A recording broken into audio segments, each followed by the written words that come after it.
Well, we have our speakers right here with us. So let's have their introduction slide for our viewers. The topic of our discussion for this session is building brand identity, why and how it matters. And let me welcome our moderator of the session, Mr. Rasheed Sait, Vice President and Managing Director, George P. Johnson Experience Marketing, India and MEA. Rasheed Sait started his advertising and marketing career at Conclave and later worked with Lolitas and then moved to lead the India operations of George P. Johnson Experience Marketing. Over the last 18 years, Rasheed has built JPG India into a highly professional agency reputed for its sound strategic thinking, award-winning creatives, and world-class execution with an array of services including strategy, planning, audience acquisition, digital and cool tech, and designing brand experience centers. Let me now welcome our speakers of the session in an alphabetical order. We have with us Mr. Govind, co-founder Insomniacs. Govind is a PropTech strategist who has 10 years of experience in real estate consulting with focus on building technology platforms to bring in automation in real estate. His company specializes in automated marketing mix modeling for real estate, putting the brand in the limelight to create a loyal fan base, engaging target audience through online reputation management and content optimization. We also have with us our eminent speaker, Mr. Mohit Mishra, who's the Chief Marketing Officer for Office Business at DLF Limited. Mohit is an integrated marketing and communication specialist with an experience of approximately 20 years of handling integrated marketing and brand communication on an array of consumer and business brands with leading advertising and communication agencies in India. Our next very eminent panel member is Mr. Rohit Gera, Managing Director, Gera Developments Private Limited. Rohit Gera, a third-generation entrepreneur, is a double major in building construction, project management, and economics from the University of Massachusetts, and an advanced management degree in real estate from Harvard University. He is best known for his innovative thinking, reflected in differentiated product lines and customer engagement initiatives of the company. Our next speaker I introduce, Ms. Tanvi Bhatt, founder Tanvi Bhatt International.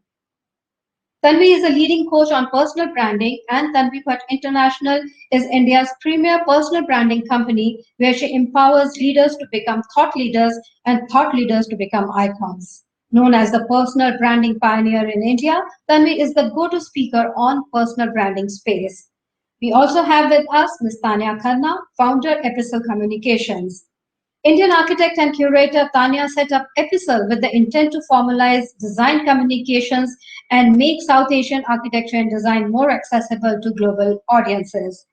Bridging the gap that exists between design practice and business, Epistle provides editorial, strategic communications, marketing, and PR services within the domain of art, architecture, design, and allied disciplines. Let me also welcome our eminent speaker of the panel, Mr. Vikram Kotnis, Managing Director, Sell.Do and Amura Marketing Technologies. Vikram Kotnis is a seasoned marketer with a technological outlook to problem solving. He has over 18 years of experience in incubating and scaling up successful businesses. While Amura is a growth marketing agency, Vikram also co-founded Sell.Do, a product company which provides comprehensive CRM solutions in the real estate domain. Can we have our speakers here on the screen? Good evening, Mr. Rohit Gera. Hi, Sapna. How are you? Nice good. Great to see nice outdoors behind you. Yeah, I'm not in Pune actually. I'm out for the weekend, so. Okay, fantastic. Thank you for joining us from there. Not at all. My pleasure. So we have all our panel members here. Rasheed, I hand it over to you now. Thank you, Sapna. Thank you for having me to moderate the session and interact with this eminent group of leaders that we have from the real estate segment, as well as brand builders and marketers. Welcome to the show.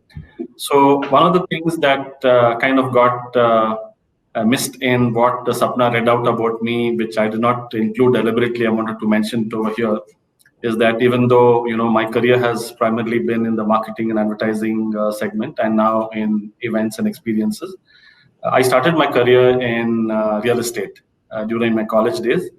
And interestingly, an advertising agency owner who wanted real estate space came looking for office space to the place where I was working. And once the deal got done, he offered me a job in advertising, and I shifted over to advertising after that. So interestingly, today, we are talking about real estate, and we're talking about brand building and advertising and all the other marketing mix that goes into building a great real estate brand. Initially, I would just like to ask each one of you all to talk about, the situation that has developed over the last 1 year. What are the strategies that you all used in terms of brand building and lead generation for your respective businesses? What changed in the last 1 year? So pre-COVID, during the last year, and going forward, what do you see? So to give you an example, in the events business, or experiences, event and experiences business, it was all about in-person events. And then last year, it was all virtual events. Going forward, we're talking about hybrid events. So that is the main strategy that we are adopting. So Rohit, I would come to you first. How do you see this? Now it's a long question, but how do you see these three things divided, three segments, three phases? I think building a brand is a long-term.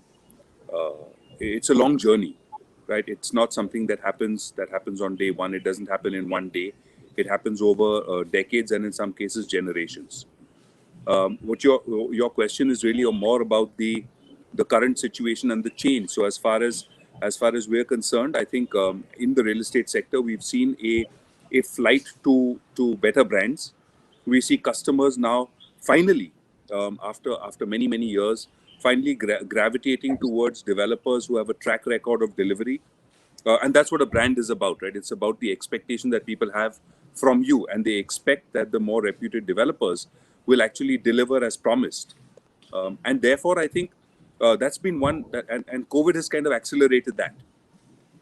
I think people like us were able to, who had funds in place and cash flows in place to be able to restart faster, have been able to generate a better level of confidence with our customers, and therefore in the marketplace that we have the ability, we have the wherewithal, we have the capacity and capability to actually restart and get back to the previous, the pre-COVID state from an execution point of view faster. I think that has played out extremely well for those of us who've been able to do that. We are, as far as the real estate sector is concerned, we're also benefited by the tailwinds which have come up as a result of many years of slowdown. I think people have started, the buying has been accelerated, but that has just helped the entire industry. So that's had a positive impact, but not in a way that anything that we have done. That's just the circumstance and situation. Great. So Mohit, what is your perspective in terms of how things were and how they were last year, and how do you see things going forward from a marketing mix perspective? See, I'm talking about brand DLF. It was founded in 1946, pre-independence era time. So it's a historic brand. It has legacy of 70 years plus. So everything what we did was something where we fall back on the core values of the brand. So when pre-COVID, we are doing fine, acceleration on an accelerating button. Everything was going fine, and suddenly COVID happens. I mean, there was no rule book to fight COVID. There was no rule book to or a case study that you can help, that you can fall back on what to do, what not to do. And therefore, we went back to the core of the brand. The DLF brand is all about customer centricity. It's all about safety. It's all about security. It's all about infrastructure. And that's exactly what we went back to. During the COVID days, the focus was not at all on selling, but it was actually on engagement. So the tenants who works from DLF premises, we were all there to reassure them about safety standards, about how we can go back to the base of hygiene and look at a very safe and wellness kind of work environment. So that took us about 9 or 10 months. And it's not about that we waited for clients to reach out to us. That was proactively done at our end through various marketing initiatives, where we reached out to clients proactively, reassuring them giving them everything that is possible under the earth in terms of a safe, conducive work environment.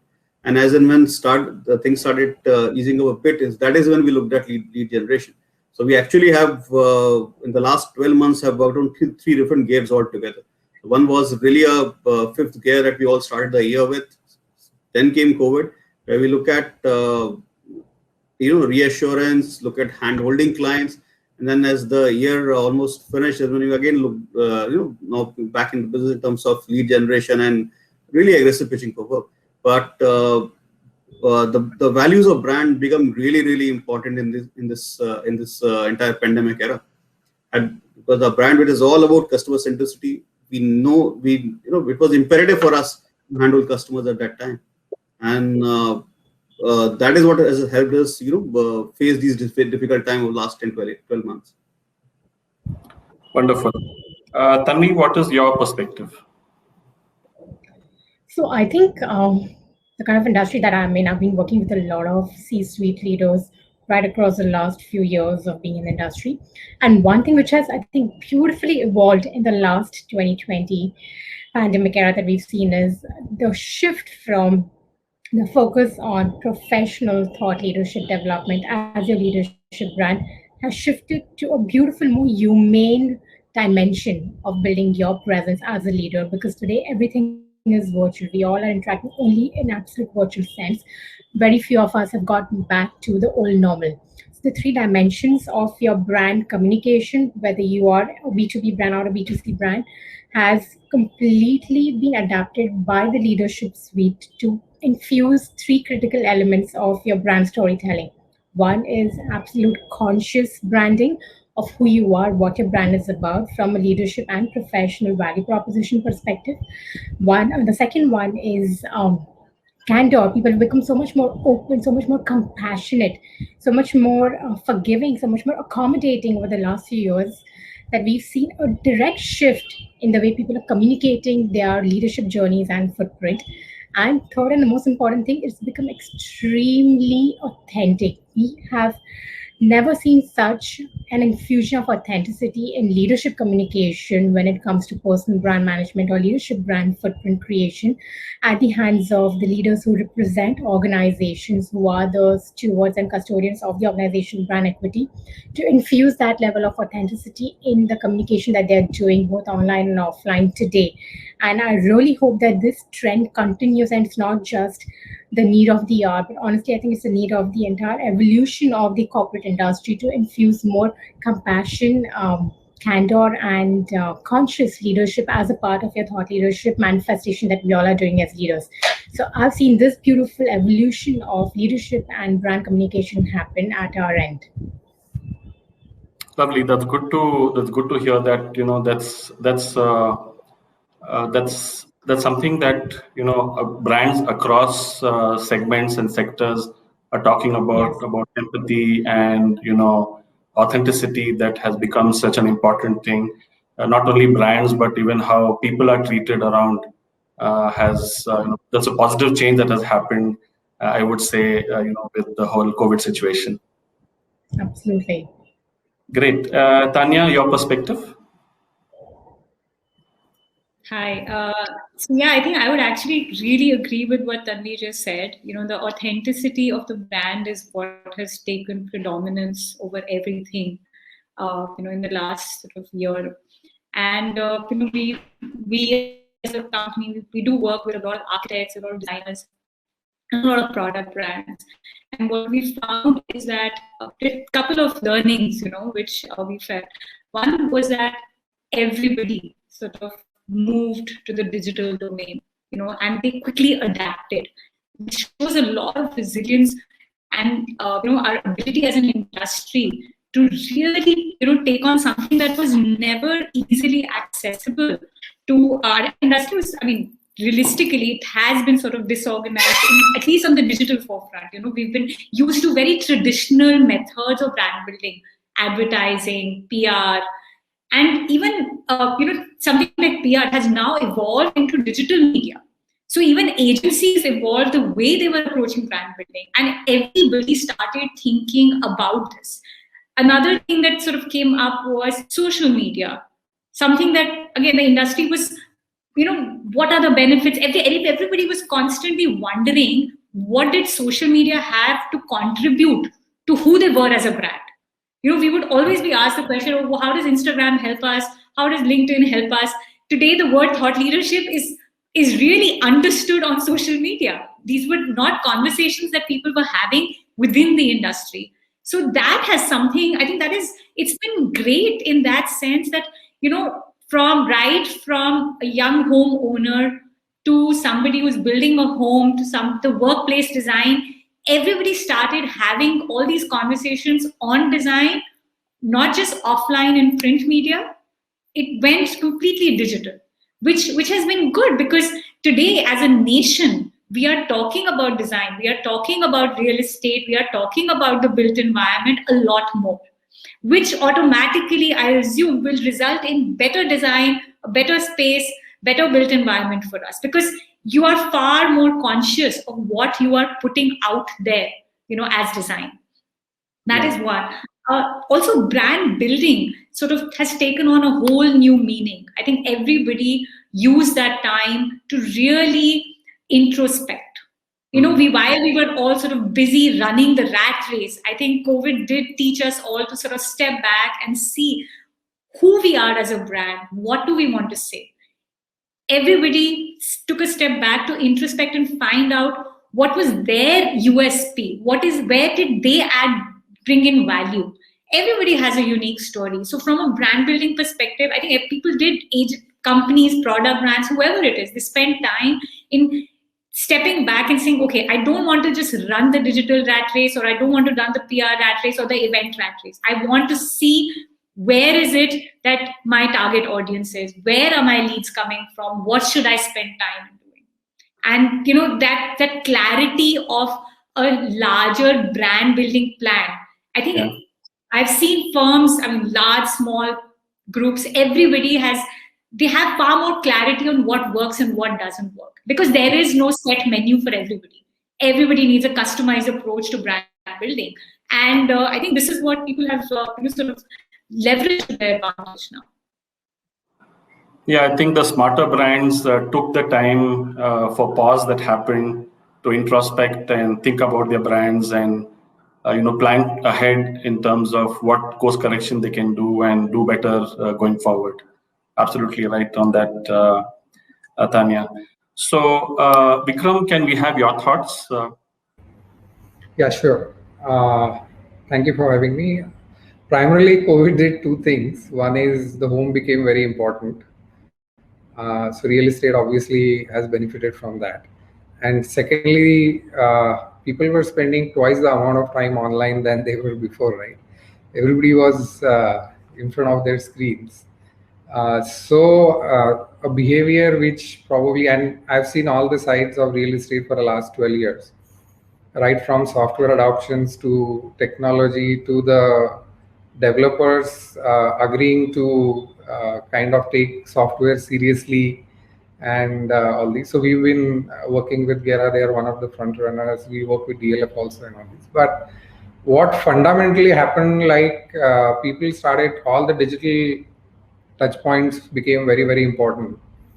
And what we saw was something phenomenal, that with Mahindra, we had a zero touch transaction up till agreement actually for the first time in real estate. So the brands which were able to engage their consumer online, learn how to utilize social media to tell their stories, brand stories correctly, use the influencer marketing bit properly, they became successful. The bigger brands like DLF, Gera had an inherent advantage because the trust in the brand was very high. But you see smaller brands evolve quickly to take advantage, go digital, and kind of get involved in the storytelling, digital storytelling a lot. Because suddenly all the budgets also moved online. Earlier, I used to have basically struggle to even get a 20-25% budget for online advertising. And today, and Govind would agree with me, and he's smiling out there, that 80% of your budgets are now digital. So sudden shift, adoption to digital. Am I spending my money at the right place? How do I spend my branding money judiciously online? your software, your full funnel tracking, brand engagement, how do I track it? So analytics also become very, very important. And the adoption kind of became necessity rather than whether I am going to use technology or not. So it became, if I'm not using technology and not understanding my online consumer behavior, I'm at loss. And the smaller ones just handed it over to the channel partners because they didn't want to take the risk. So they fell back on the distribution channels. So that is how real estate has seen the transition in pre and post pandemic actually. Interesting that you touched upon the marketing mix, the way it has undergone a sea change. We'll touch upon that a little later in the show. Govind, your thoughts? Yeah, thank you for having me here, Rasheed. So I believe I totally agree with what Vikram just mentioned. Right after the lockdown, one of the interesting conversation that we've had with Redeye and Redco together was as an investment class, as an asset class, real estate needed to have that kind of branding in itself, where there was a point till 2019-20, we were debating that, the new generation is choosing to buy, choosing to rent or, making the decision on purchases. But after the lockdown, I believe that one of the biggest things that happened was there was a belief system that again got back where, home became the most important element. And we ourselves saw where we were working towards a campaign, just like a mutual fund Sahi Hai kind of a campaign that mutual fund guys did. We were working towards a real estate campaign, which could boost the momentum towards our side. And then we realized that probably we don't really need it. So at least from the Maharashtra market, the stamp duty element, that really helped. And, the whole sales momentum started after June, August onwards. And with regards to the marketing mix that has really shaped up, I believe it is actually moving towards digital. More or less we knew it because invariably we were able to prove that, digital was more ROI driven. We could focus, we could be flexible, we could be customizing campaigns, we could be chasing them, but and we could actually chase the conversations, or we can chase the conversions. And the whole idea that we were trying to sell before 2020 became a milestone point where we just didn't have to work that hard, and all the clients started understanding that language more easily because of course there was no the medium which was available at that point of time. And between this journey, I believe, of course, each and every brand, big, small, fortunately, we work with all, the mid-size, big size, and the smaller ones as well. We realized the bigger brands started working towards more automation, adapting to technology, how to go for it, and creating interfaces which would engage with, of course, paperless transactions. We have seen that, a few things that we worked with a client of ours at Hirandani, where the whole rental website now is coming out in a different fashion. They are now focused upon UI. These are the conversations which were not happening before. The customer experience post-selling is a new debate that has started because one of the important things that every real estate developer is realizing, we can brand ourselves, but eventually the customer testimonials, the customer satisfaction level, the customer experience matters the most. And we have been having dialogues with how to use technology to enhance these experiences. And these are welcome changes that we are able to see post-COVID.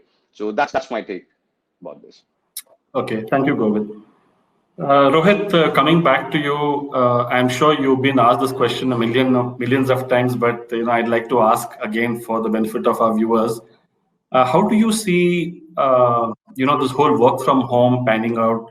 Do you think that's a reality that we all have to live with? How does it impact the real estate segment going forward?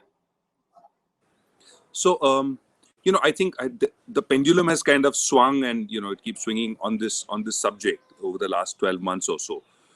It started off with saying, offices are going to be dead. The whole work from home is the new way forward. But clearly, we see that that's not happening.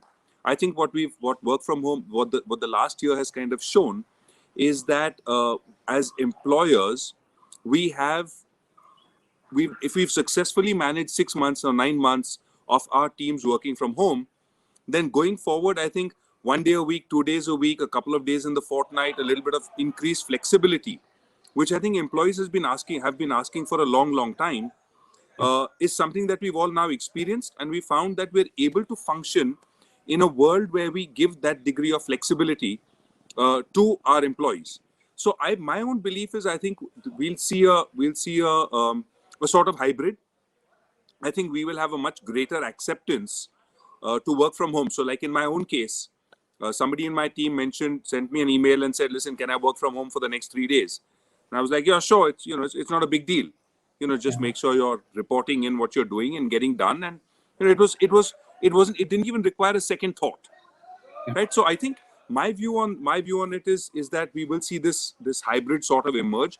And as a result of that, I think there will be a small change in our home designs that we do, which will then need to take into account how do you incorporate a little work from home corner, a little space where people can actually work in peace from the house, because we've learned that there's been tremendous challenges for people to work from home.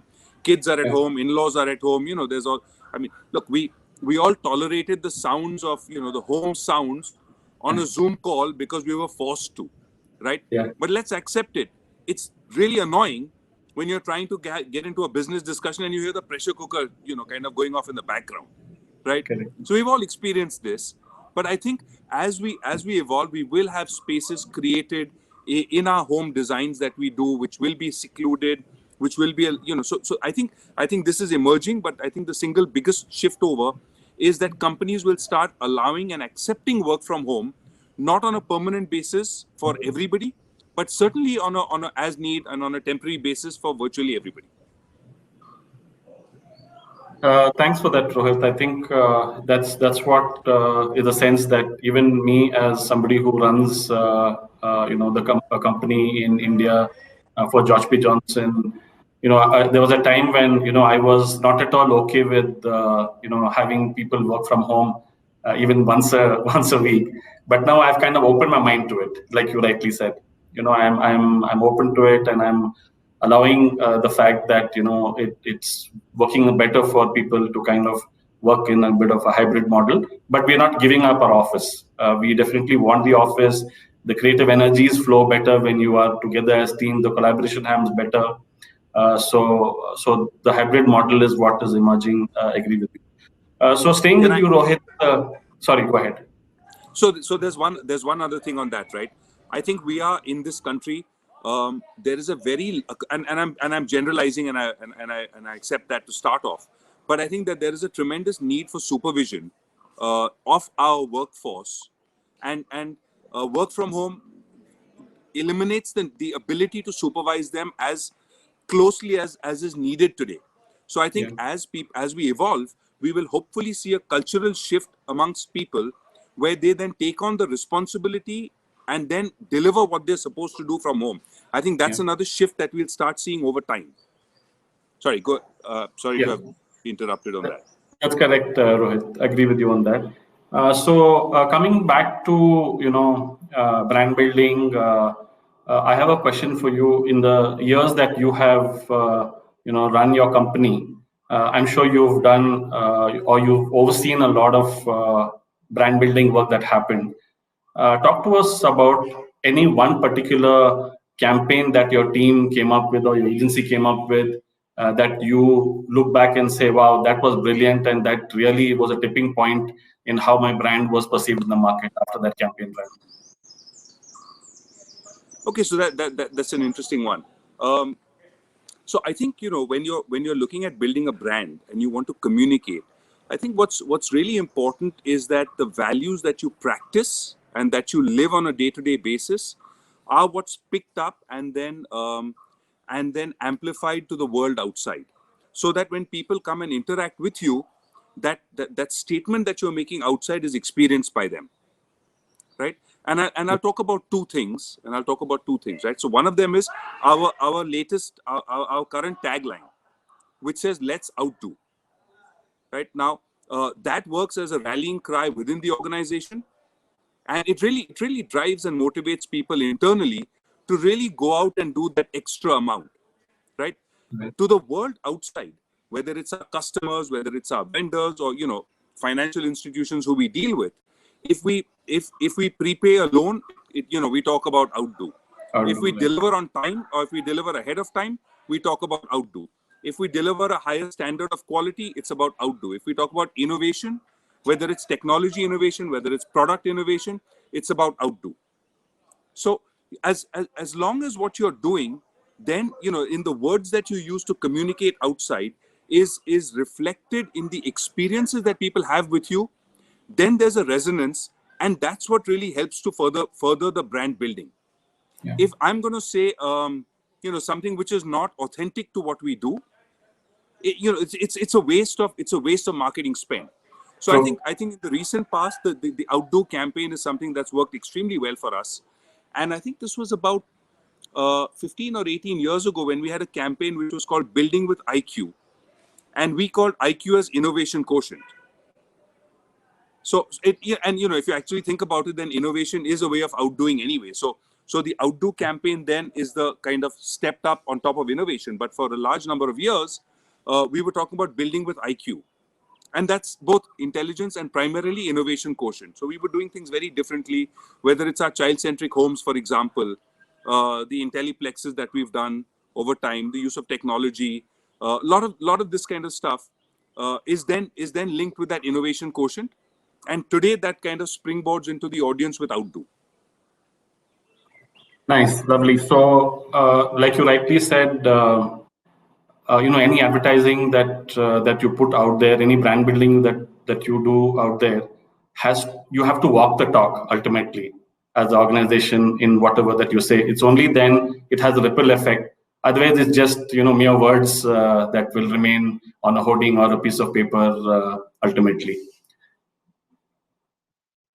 Great. So coming to you, Mohit, I have a similar question for you in terms of, DLF has been around for so long. You mentioned 1946, I think. The journey has been, I'm sure, brilliant, not only in the North, but all over the country now that DLF operates in as a national brand. And I'm going to again put you on a spot and ask the same question I asked Rohit in terms of what is that one tipping point that you see that happened in DLF's brand journey that you felt made the flip up into what the brand became? What was that campaign or what was that tipping point? See, I handle marketing for the office business here, Rasheed. So it's only been last few years that we have been doing marketing initiatives for offices per se. Otherwise, we have been, looking at the mother brand DLF for all its values, and then we have been evolving here. Last 1 year was a very, very challenging time. All of a sudden, all the tenants were asked to work from home, and even the guys who were coming to office were all coming in a very skeptic way. I mean, there was a trust deficit with their own employers saying, if you ask me to come to work, is it safe or not? All of those things were happening. In so last 1 year, we have been all running campaigns which are assuring people of a really safe comeback and a work environment which has wellness and health associated with it. We went out of way to all the international authorities who have been accrediting organization about workplace wellness and safety. So be it the Sword of Honor that we got from British Safety Council or the wellness certification from the International Wellness Institute, all of those things is what we have did in the last 1 year. And then we wanted this entire consumer-facing campaign called Safest Comeback with DLF.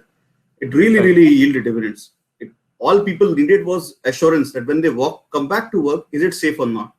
Yeah. I mean, the same office environment where you have spent, hours and hours on a coffee machine or in a work conversation inside a boardroom, or walking with your colleagues on the staircase. Is it all not safe or not? People were really, testing. They were asking for assurance, and there was really a trust factor that comes into the picture. So all we did in the last 1 year in terms of communication was went back to the mother brand and the core of DLF. It is all about safety, wellness, customer sensitivity. We mounted campaign using those as values, and went back to all our tenants saying how safe it is to come back to work. And it was not just that we just did that as a campaign to consumers and left it there. I have been working from office since last May. All we had was about 5 weeks of lockdown when the cities were shut. The day the first unlock happened, the entire DLF workforce was very much back in office. Right. Me, my bosses, my management, all of us are back in office since last May. So it's actually walked the talk. We have been coming in that environment, and we have been giving every query that even is a smallest query that how many people should go into an elevator. We have a scientific reason why we're doing that. in terms of air conditioning, air filtration. There have been technical things that people have asked. We went out of way to understand what these queries are and solve it in that era. So trust can be brought back. We can reassure people that yes, it is safe to work back in office premises. And that's been our endeavor in last we started this work around last May. So last 10 months, that is all that we guys focused on. It has yielded dividends, We are back to about 30% of workforce in the north of north projects. And it is also about 10 to 15% of other projects. So cumulatively, we are coming back to that what was pre-COVID. Maybe another quarter or so, and we'll see the same numbers again. Lovely. Sounds like it was a very successful campaign. And as a cricket enthusiast and as somebody who's in the business of events and experiences, I remember DLF was the first brand that sponsored IPL. And that was such a strong sponsorship and almost like a tipping point, I think, in those days for DLF as a brand to be recognized as a national brand. Rasheed, to me, a brand is all about the accumulation of experiences that the brand can offer. Especially when it's something like real estate, it is not a consumer. It is not like a confectionery brand where you use it and you go out of it. I mean, you experience it through all the other touch points when you walk in. And that is exactly what we guys assured all our tenants in the last 10 months. Every touch point was saying the same thing of wellness and insurance. Great. Tanvi, coming to you, you have an interesting, background in terms of working on personal branding. And when Sapna told me about your background, unfortunately or fortunately, the first name that came to my mind was Donald Trump. How his personal brand was used to kind of build the Trump real estate brand in the US. Can you give us an example of what you have been doing in that space, whether you're working with any particular real estate organization that where you're building somebody's personal brand? I know it may be confidential, but maybe you can just not mention the brand name and talk to us about a little bit about that. Okay, you had to bring up the name, right, as an example to begin this conversation. Unfortunately, yes, that's one of the most infamous names in the real estate industry. And it's worked for him, but whatever ended up being as the presidency and all, that's a separate topic altogether. As far as Indian market is concerned, we have not seen a lot of excitement around the concept of personal branding because there are two ways of looking at the industry in India. It is, I don't need to tell you, all real estate stalwarts. There are family-held businesses and there are complete MNC-based corporations, right? So I've done a lot of work with corporations where leaders have come to me directly in their own personal capacities to work with me. But corporations have not invested in building leaders as brand ambassadors of their organization or faces of their organization. And on the second hand, when you're talking about family-owned business in the real estate segment, they've been very conservative about being vocal, about being visible, about being, the equivalence of Donald Trump's in India. So that's been a huge challenge because real estate as an industry has been very conventional when it comes to publicizing people behind it. But I think over the last 1 year at least, I've seen a lot of types of change in the industry because I've seen a lot of aspiring leaders and thought leaders who are in C-suite roles across Indian organizations in the real estate segment as well, to take up the mantle of wanting to be more visible, be more vocal, be more influential, and not only lead internally their organizations, but lead their entire industry in this entire types of change that we've all seen through. So yes, fortunately, it's a silver lining of the whole pandemic that, this industry has started taking thought leadership infusion in the organization's DNA as one of the precursors of fostering innovation in the organization. Because the way we look at it, for whether it's an individual or an organization, your brand is nothing but the thought leadership that you're able to manifest, which differentiates you from other peers or other business counterparts or organizations that you're competing against. So the sooner we are able to instill that culture of infusing thought leadership as a precursor to leadership development as well, the fostering of innovation, of thinking differently, of approaching problems differently, of identifying opportunities before your counterparts in the industry is going to happen a lot faster for organizations. And I've seen those things happen over the last few months. So I'm very happy. I'm very excited to say that some organizations have really taken the mantle of doing this for their leaders, and they've started encouraging the leaders to be more vocal and visible, especially leveraging platforms like LinkedIn today. Absolutely. I think a lot of times, once you look up the company, the website, and what the brand is talking about, you at some stage before you make a purchase decision, you want to go behind the scenes and see who are the people behind it, and who are the people who founded the company, and what is their reputation in the marketplace is what you look for before making a purchase decision. So such an important area of business and of brand building. Vikram, can you share with us, your most favorite campaign that you have run for any of your brands that you felt worked really well, whether during COVID or before, whenever in the last few years? That's a tricky question for me. Right? I have all the good brands. So I'm be very careful, Vikram. Be extremely careful what you say. You put me on a very, very sticky wicket now. So I think in real estate there is such a huge opportunity to make difference in somebody's life, right? Because they're going to be living there for such a long time. So you spend so much time in your house.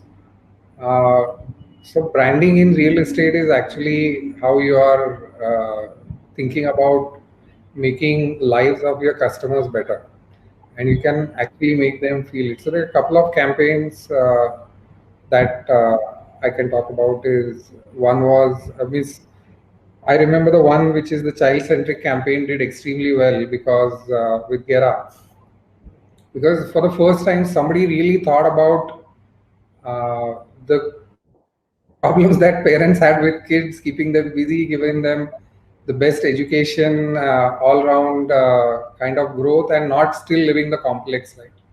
The biggest problem the mom has is to छोड़ने बच्चों को जाना है, फिर लेके आना है, and all these things. And you get the best in the world at a single place. So I think that campaign I saw do extremely well.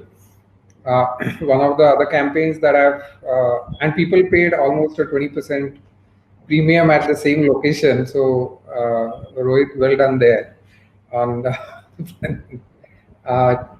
I think DLF is a different brand. I don't think it's a brand to experience, right? So they just tell you walk into a DLF property and you'll feel the luxury around you. So they do it through events, one-on-one. So Delhi style branding is what happens there. One of the favorite ones which I did was we took a small developer. Kind of the research told us it was kind of a second home project, and beautiful location, valleys, mountains, lakes, and all these near Pune. And when we did the research, basically we saw that Pune has the biggest kind of fitness community with bikers, hikers, and all these. So we kind of invested into a lot of sports amenities, biking tracks. You actually had the first triathlon track in Pune, near Pune, and all these. And basically we said, come to a place that will inspire you.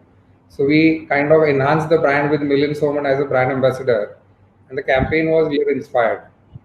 And that is one of the campaigns I do remember. So two campaigns very close to heart are obviously Live Inspired and child-centric one, which was actually broke a lot of records. Rohit, I thought you'd bring it up. So thank you for giving me that opportunity. I was waiting for you to, Vikram. So that was a huge success, actually. Okay, lovely. Good to hear that from both the executive sponsor of that idea as well as the agency that executed it. Tanya, your thoughts in terms of what has been your favorite campaign that you have run for the sector, and why did you think it worked in the market? So I don't think there's an issue in disclosing the client here. We ran a campaign in the middle of the lockdown called Let's Talk Design. It was actually an existing hashtag, which was very popular on Instagram. It was trending and all of that. And it was relevant for all design industries, but we sort of picked that up and we used it for a stone brand. And we started the intent was that obviously in times of social distancing, how do you bring together the design community and the architecture community, to talk about something as simple as stone. While it's really, a lot of times people sort of say, okay, how do we, we all go and buy stone for our projects and everything else. And I'm an architect myself. But the conversation around it is very, very limited and mundane. And it started off as a very simple sort of series that we would run on Instagram only. But we realized that the participation soon, what started off as only for lockdown, it went on to become an experience in itself. And then we created, it went from online to offline. It became almost like an aspirational thing where everybody said, hey, even I have this to say about stone. It's so much there's about Indian stone, there's imported marbles, there is everything. And we brought all that conversation on one platform where people started reaching out to that series, not just from within the design community, but even clients, end users, homeowners, anybody who had any questions about stone would log on to that series later or even after the live session was over to look at it as a knowledge base. So I thought, in times of, a sort of missed out digital connect, this brought the community together without the need for a physical event. And it continues today, even a year later, it continues to be, a talking point for everybody within the community, including the clients, the end users, I mean. Great, lovely. Looks like that worked well. Govind, coming to you, I want to ask you the same question, but before you answer that question, you probably have the most interesting company name on this panel. Tell us a little bit about what's the story behind the name before you tell us about your favorite campaign. Yeah, sure. It's not a very long story. I believe we have been working in real estate. One thing that we realized was you got to be on your toes. This is not a very structured industry. When we at least started 2011, I'm talking about, and of course the company got formed in 2014, but I have had experience of real estate. So the promise was simple that the bunch of guys we are going to be are the ones who would understand the problems that the real estate industry faces, and we are going to be there for them to solve this problem. We're not going to sleep in the night till the time we don't solve the problem. A lot of people take it as that we don't sleep at all, but we do. The idea was simple that we will make sure that we solve the problem and then we hit back. So that is how Insomniacs came in. That the whole persona came in, the whole culture and the company has been created around the same thing. And coming to the next question of yours, which you asked that which is my favorite campaign that we would have executed. I believe there are many that I love that we would have done. But one of the most important element is the process that I really enjoy the process of it. We have really seen that most of the clients that we go to, we ask them what is the pillars on which you have built your brand. Usually the three words are the most common, which is quality, trust, and transparency. You go anywhere, this is a common question, a common reply that you will get. But over a period of time, once we have understood the clients, two I would love to share. One that we did just last year, which was with Hiranandani, their new positioning, which was a feeling for a lifetime.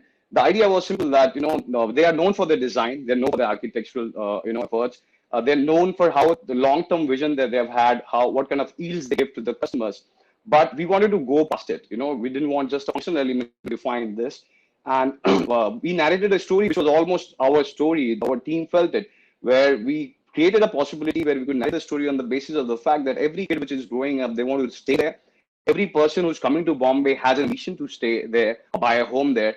Every customer who's bought the first home, they are happy about it. But the next milestone is that every customer who's going out has achieved everything, discussing a future home, the references are of Hiranandani. So that is the amalgamation that we really created around that campaign, and that we really believe that it has worked well. They have it's been 4th month since extending the different dimension of it, and we really believe that whatever positioning that we put, it has to have leg that can go forward, and the whole cultivation of what Richard also said, that how can we imbibe this in the body language of the team, of the whole association or the whole company is what we work hard towards. The second element, I believe, the second campaign I feel proud about is a brand in Mumbai called Mayfair Housing. So for the longest time, they were known for delivering in time on, delivering on the due time, and they used to market that. And Gera came in, and we realized that most of the developers are gonna having same kind of a promise over a period of time. The delivery dates are not gonna change. So how do we make sure that the whole category that we had owned in the past after Gera, we still remain category king, and in whatever function that we are doing it. And at that point of time, we came up with something called appreciating you. So the appreciating you became a phenomena where it worked two ways. We promise of creating communities where everybody appreciates each other. You wake up in the morning, you see someone, on the other side of the door, you smile. That's the day started, right? On a good note. And the whole element of the appreciating was the phenomena that every customer. So we tracked down the history of 55 years. The first customer who bought a home with Mayfair, and what is the appreciation he actually got today till today. So the whole overall yield and the whole, we created a proper book around it, that what is the yield, what is the appreciation that each and every customer has got.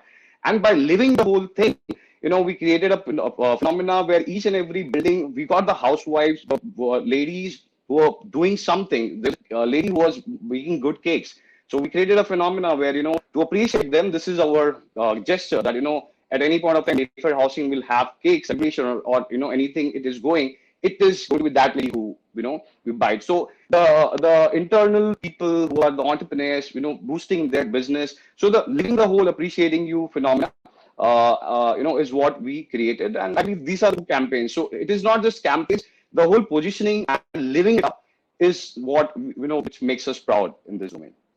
So yeah. Great. Thank you, Rohit. We have about 6 minutes left before I allow Sapna to come back and ask questions from the audience. I just had one last question for Rohit. This is my personal favorite, so I thought I'll ask. So Rohit, I've seen online that there have been quite a few real estate companies who use celebrities, to kind of build the brand, or quickly, get to get the eyeballs of the audience in terms of what they want to communicate.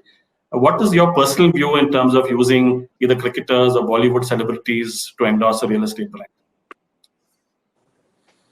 Okay, so we've done this for our child-centric projects, but the way we did it is our tie-ups for our child-centric projects have so for tennis we've got Mahesh Bhupati, for chess we have Vishwanathan Anand, we've got Shamak Tower, we've got Shankar Mahadevan, Anil Kumble. So these are the people who we've tied up with to run their academies in our projects. As a result of that, they came forward and they're part of our marketing campaign. And the first campaign said the coach is at your doorstep. And in the video that we created, they said that it's like having me, Anil Kumble, Mahesh Bhupati, Shamak Tower, Shankar Mahadevan, and so on at your doorstep, right? Now that sort of a campaign is when they're actually coming forward and stating that yes, our brand is also side by side with the developer's brand. So that's one sort of form of using celebrity brands in that sense. The other one is it's an attractive way, it's a quick way of at least getting attention you drive around in a city, and if you remove one developer's logo from a project, or you take a real estate brochure and you change one developer's logo and you put the next one, there's no difference. Yeah. Right? It's a sea of sameness in that sense. It's literally everything is a commodity. So how do you then attract people? How do you then get people to say, oh, let's check this out? And so one of the ways that developers started using was using celebrities, and then we saw how that kind of went into the mess, because some of those companies had a problem, and then consumers started saying, oh, we bought because of this brand ambassador. Right? So it's a double-edged sword, and so I think today those celebrities are not just looking purely at the size of the check that the developer is going to cut. They are now looking at the fact that if the developer has a problem, the problem also spills over onto them. And as long as I think if they're doing their homework and they're truly endorsing the developer after doing their homework, I think it's totally fine. But just to endorse because of the size of a check that you'll get and end up with a problem tomorrow, I think that's short-sighted. But it does work in certain ways. Again, if there's authenticity in the values of the brand reflecting in the type of people who you're getting to represent you, then there's a synergy.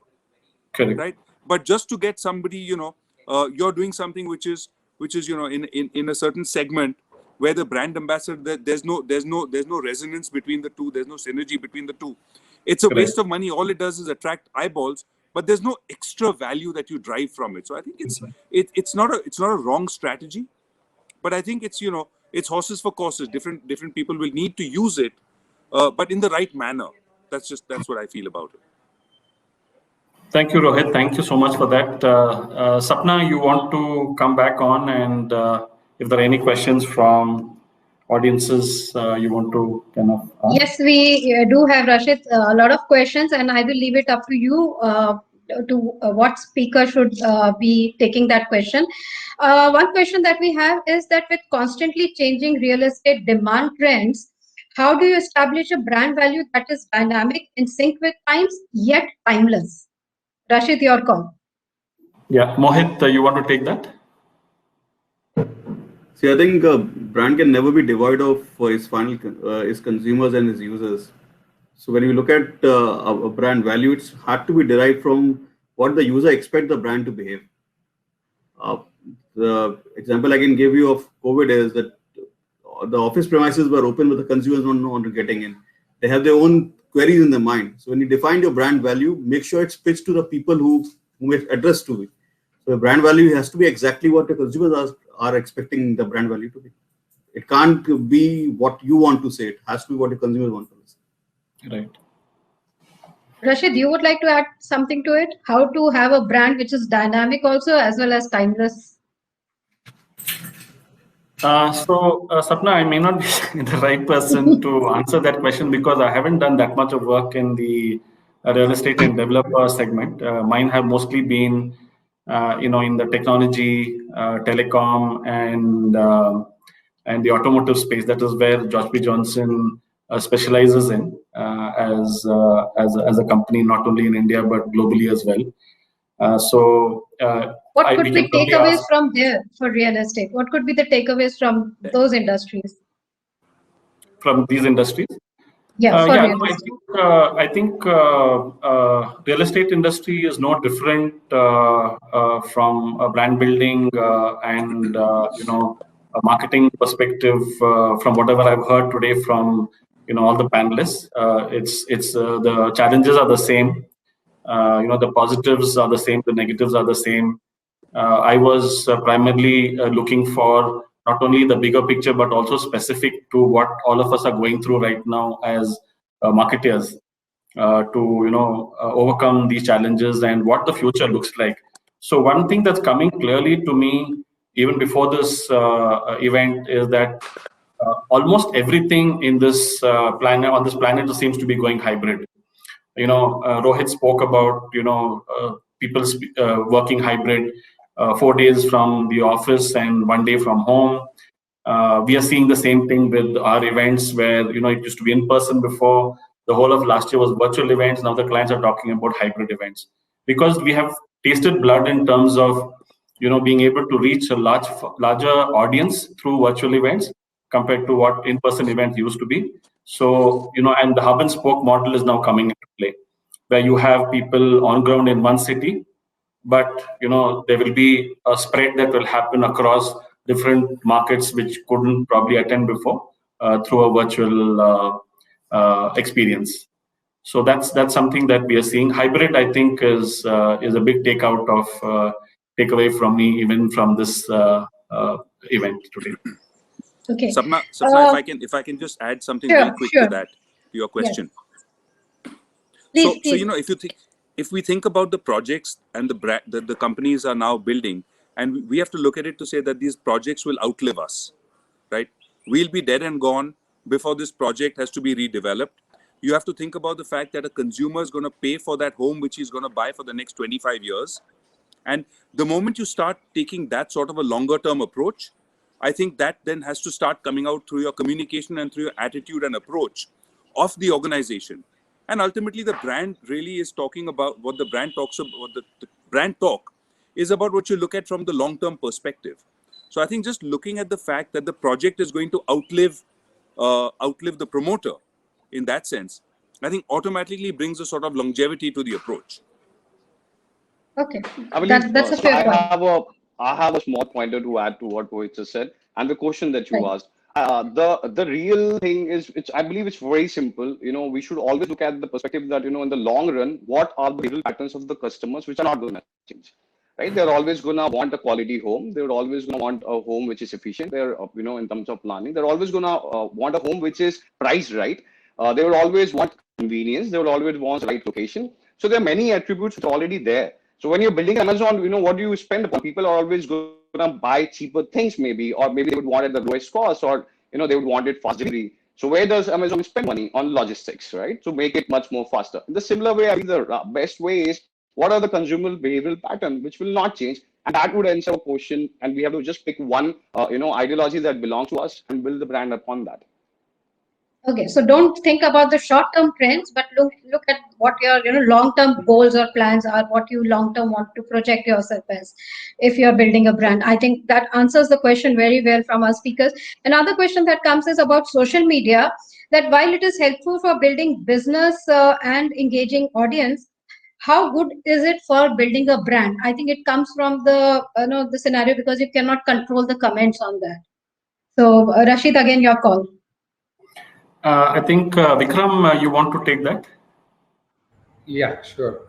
So I think today all brands are built on social media.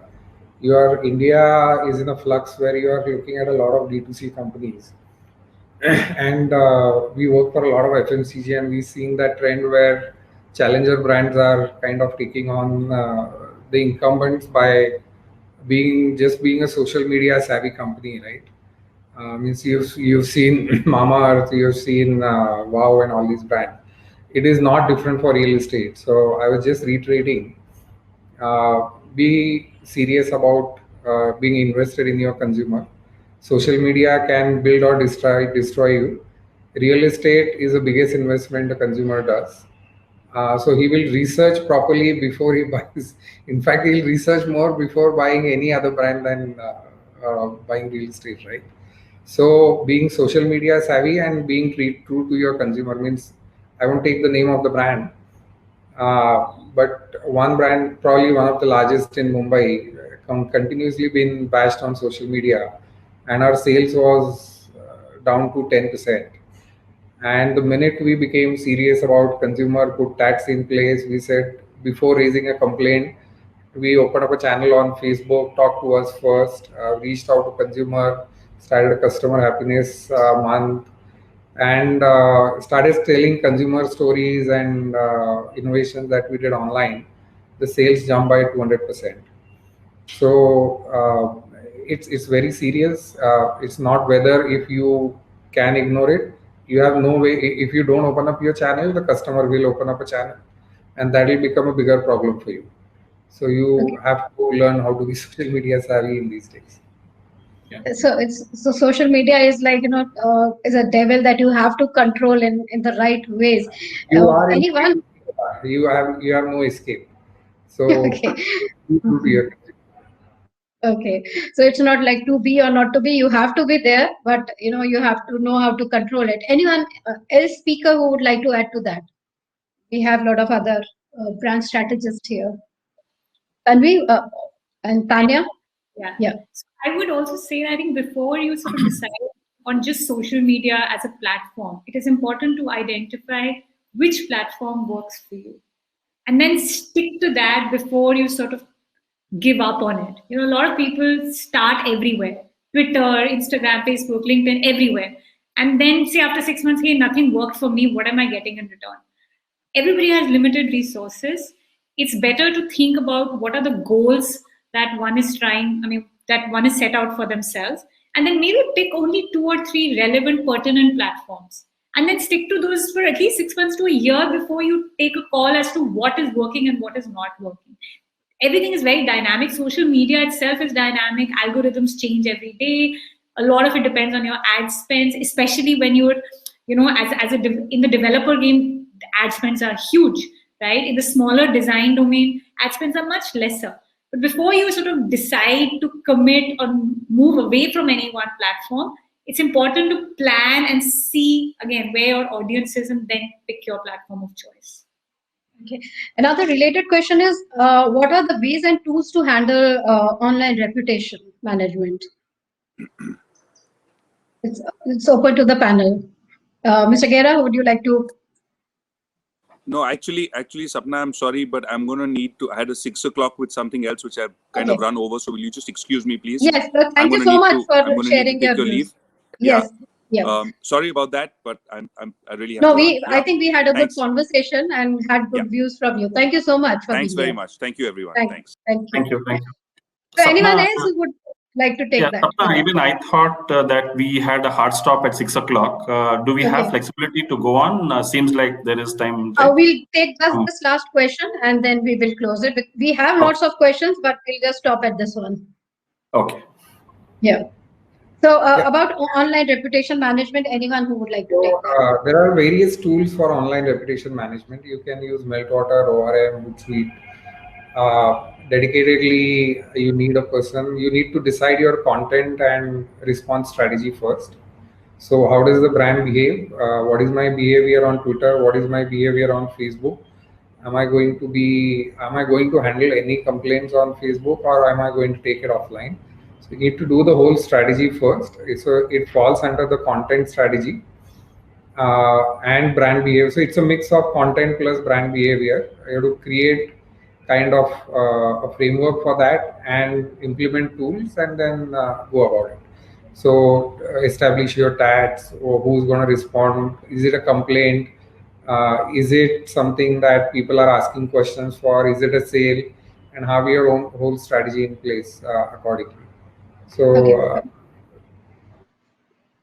I think that answers the questions that there are tools available and ways to do it. Rasheed, if you could just summarize what we have been discussing and what are the takeaways that we can take from this discussion. Yeah, I think firstly, congratulations to you, Sapna, for having such a varied panel in place. We had views from almost like a 360-degree view of brand building within the real estate and developer space. And like I mentioned, I am not from that background, but I ask questions from how a marketer or a consumer may see things. And I learned a lot from what I heard from the panelists today. Some fantastic insights that came out in terms of how celebrities are used, how certain campaigns are run. The fact that brands are not built overnight and it is not short term. You need to look at a long term perspective when building brands. The other thing that I learned is that online is becoming more and more important in the way consumers make decisions. Vikram mentioned that this is the most important decision that a consumer makes in his or her life, buying a house, right? Or even renting an office or buying an office, whatever it might be. Real estate is the biggest investment and decision, much more than a car or jewelry or whatever else that people might buy. And from that perspective, I think it's very important to think through how you put your brand out there in the market, reputation wise, what channels you use. Tanya mentioned about choose your channels very carefully. Don't be all over the place. Be very careful about what you go after. And Tanvi's perspective in terms of the importance of the reputation of the face of the company, and the thought leadership is so important. We heard Mohit talk about DLF as a brand that has been around for so long, and the great campaign that they ran last year. And they walked the talk in terms of the safety aspect, that they themselves came back to office as people in DLF, to kind of demonstrate to the world that we ourselves are back. We are feeling safe, hence you should feel safe as well. And then Govind spoke about the last point that you asked the question in terms of again social media channels. So I think it was a great insightful discussion. Thank you, Sapna, for having me and all the panelists. to all our speakers, and thanks to Rashid. You have come from starting from real estate. You are again in midst of the real estate, so you must be feeling very nice. So thank you so much. Thanks, Rashid, for your wonderful moderation, getting the best out of speakers, our eminent speakers, Mr. Rohit Gera, Mohit joining us here, giving us the developer's point of view, Tanya, Tanvi giving us your perspective from your respective fields, and Vikram and Govind. Thank you so much. You shared your views on how to manage brand building and social media and what you have been doing for your clients and giving them value for that. So thank you so much. I think we all had a great learning from this session. Thank you so Thank you, much. everyone. Thank you, Rashid. Thank you, everyone.